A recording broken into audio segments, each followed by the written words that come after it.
Hello, welcome back to Ask a Monk. Now I have two questions that were asked together.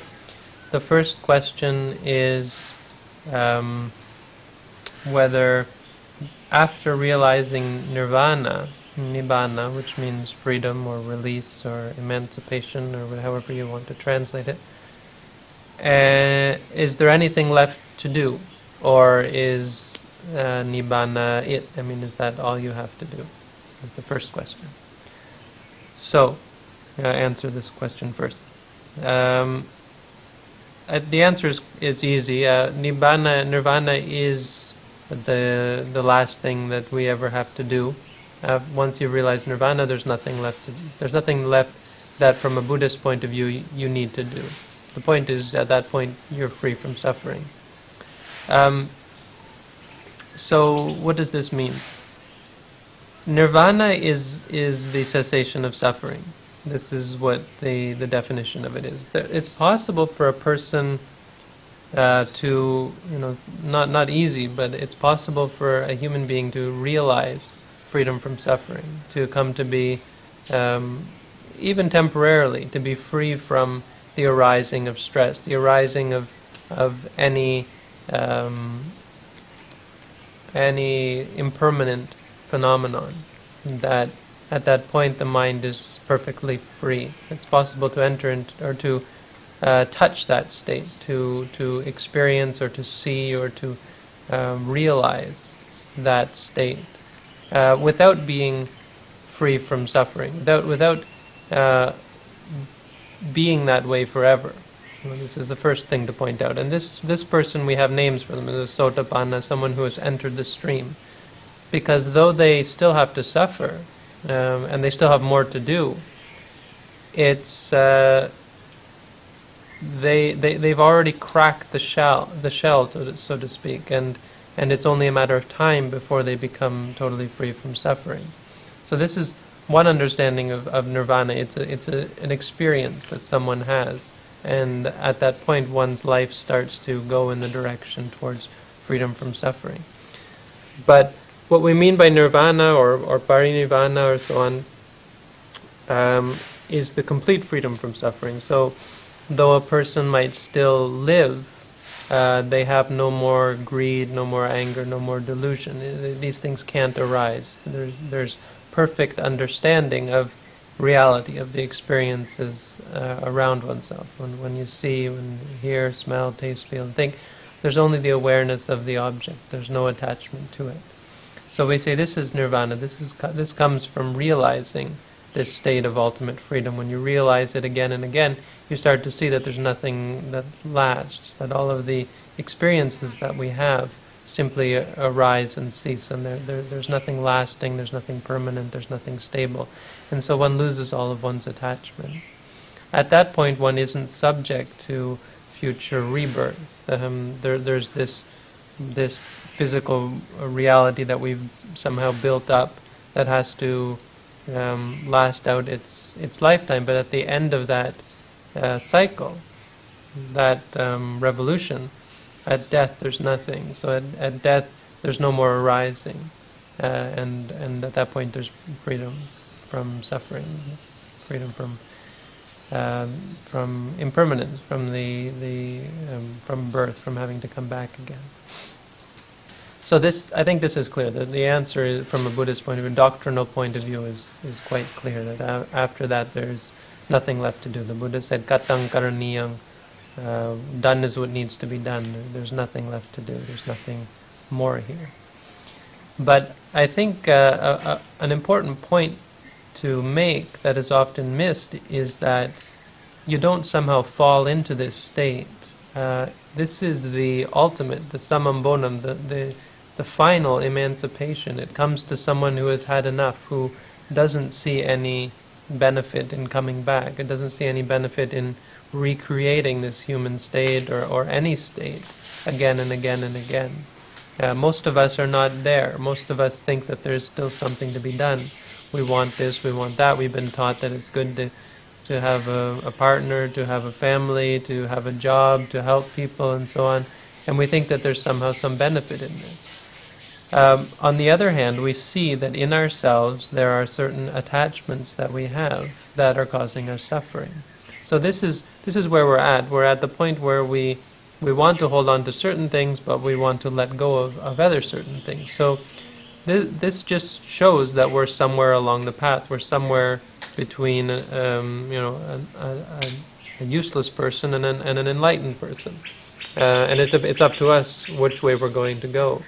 If we take the side of letting go, we don't have to let go of those things we don't want to let go of. We let go of those things that we want to let go of. And this is how the path works. People who are afraid of things like nirvana, afraid of letting go, and afraid of practicing meditation, because they think if I practice meditation, I'm going to let go of all these things I love, and I love them, and I want those things. I don't want to let go of them. And the truth is, if you want it, if it's something you're holding on to, you're never going to let it go. That's the point. But what you have to realize is that the more you understand, the more mature you become, the more you realize that you're not benefiting anyone or anything by yourself or others by holding on to anything, by clinging to others, by wanting things to be a certain way. It's not of a benefit to you, and it's not of a benefit to other people. That true happiness doesn't come from these things. People, when they hear about not coming back, they think, well, the great thing about Buddhism is that there is coming back. I remember talking with a Catholic woman, and she said, oh, it's so great to hear about how in Buddhism you get a chance to come back, because of course in the religion she had been brought up with, that's it. When you die, it's either heaven or hell forever. But she was thinking, wow, to be able to come back and have another chance. So for Westerners, I think this is common. We think, oh, it's great, I'll be able to come back and try again, like this that movie Groundhog Day, until you get it right. And that's really the point, is until you get it right, you're going to keep coming back.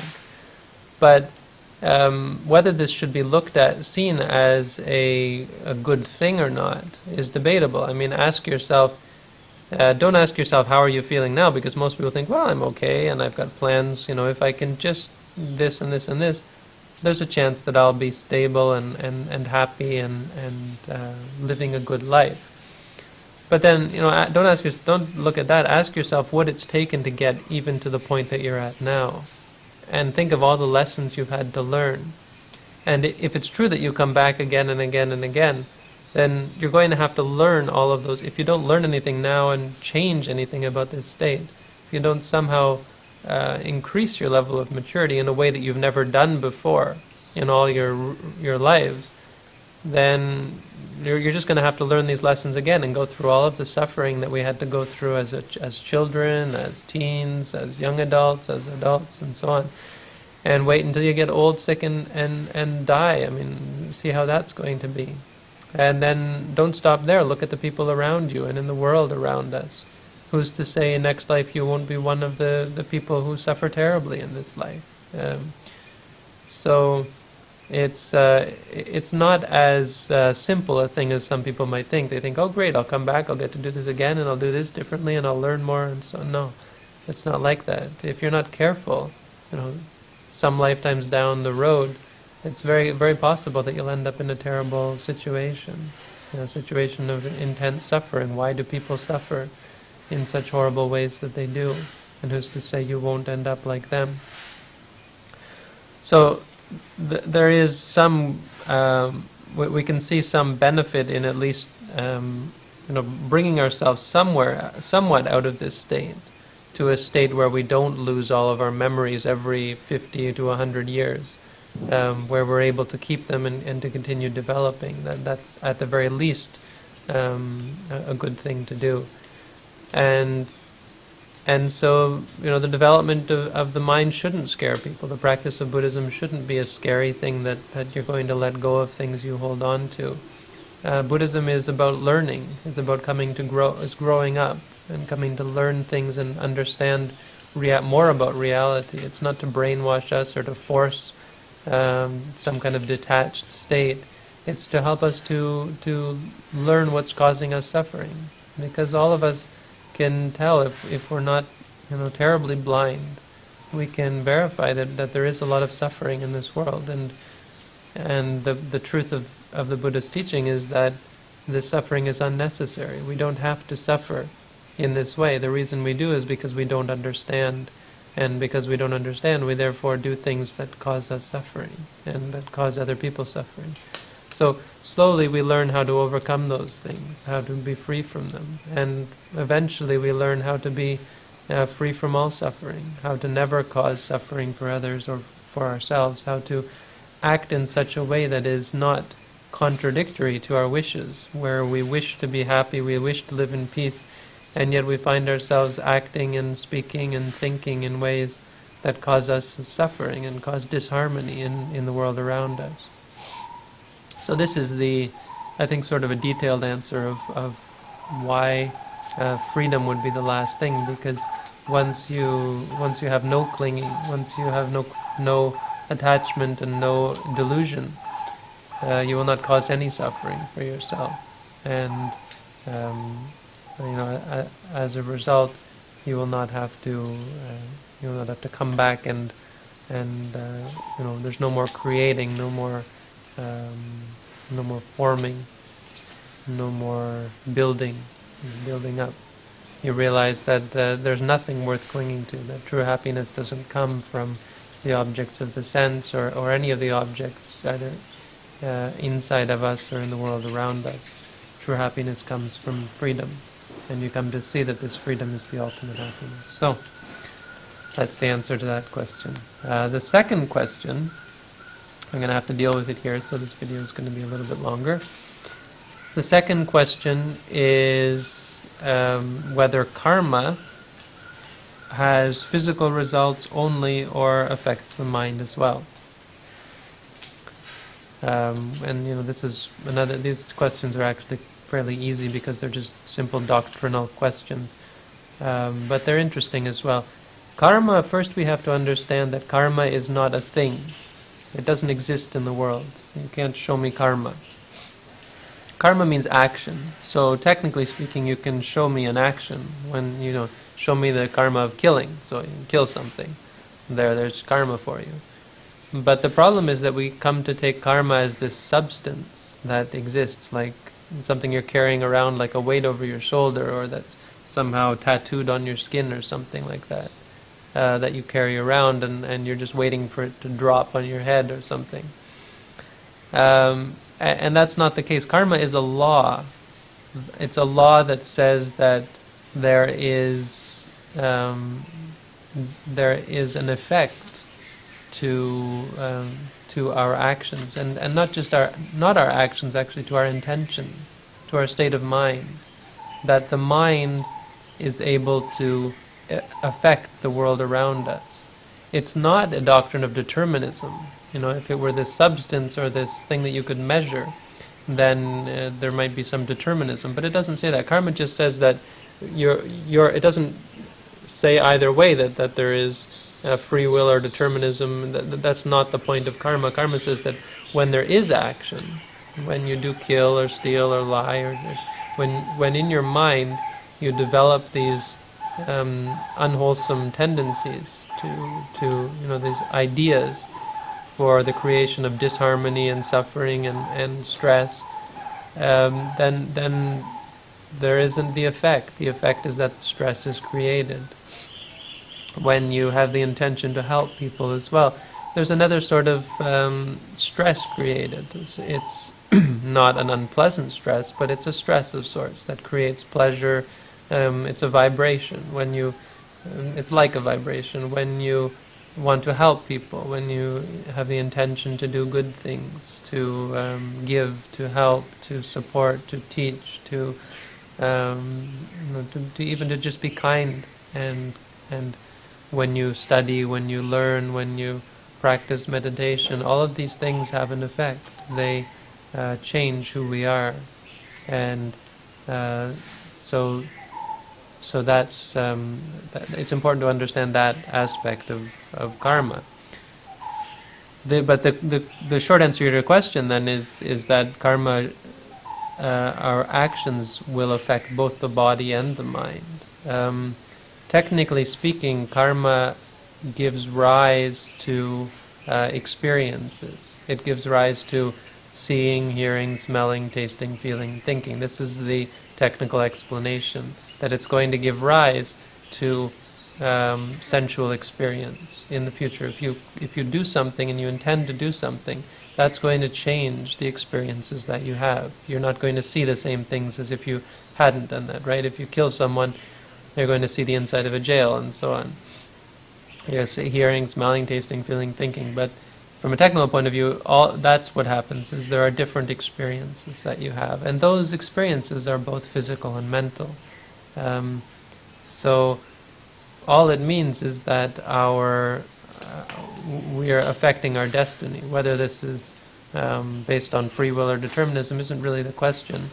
The point is that when we do something, there's a result. And so rather than worrying about such questions as whether it's free will or determinism, or what does karma affect, is it a physical or a mental thing, we should train ourselves to give up the unwholesome tendencies that cause us suffering. In the end, the interesting thing is that you give up both kinds of karma, because you have no intention to create happiness either, to create happiness in the sense of happy experiences. You come to see that even pleasurable experiences are temporary. Even if you create harmony in the world, even if I were able to, with my great karma, create peace and harmony in the world, through some great act of mine or series of acts, it's temporary. And unless there's wisdom and understanding that allows people to let go, they're just going to ruin it when I'm gone. This is, for instance, the Buddha's teaching. When the Buddha was around, there was a lot of good in India, and it lasted for some time, and then India went back, and now it's an ordinary country again. But for some time in India, it was a special place, and it was very Buddhist, and there was very little killing and so on. One might, from what we understand. Just an example, but the point is that it's impermanent, and no matter what good things you do, even the Buddha's teaching is impermanent. It's not going to last forever, and this is the teaching of a perfectly enlightened Buddha, as we understand. So,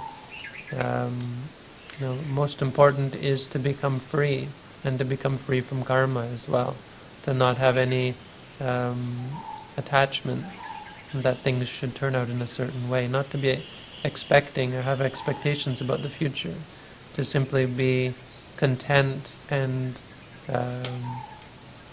in tune with reality, to see reality for what it is, and to be at peace with that, and to not cling, and to not want, and to not hope and care and worry and so on, but to live one's life in a dynamic way where you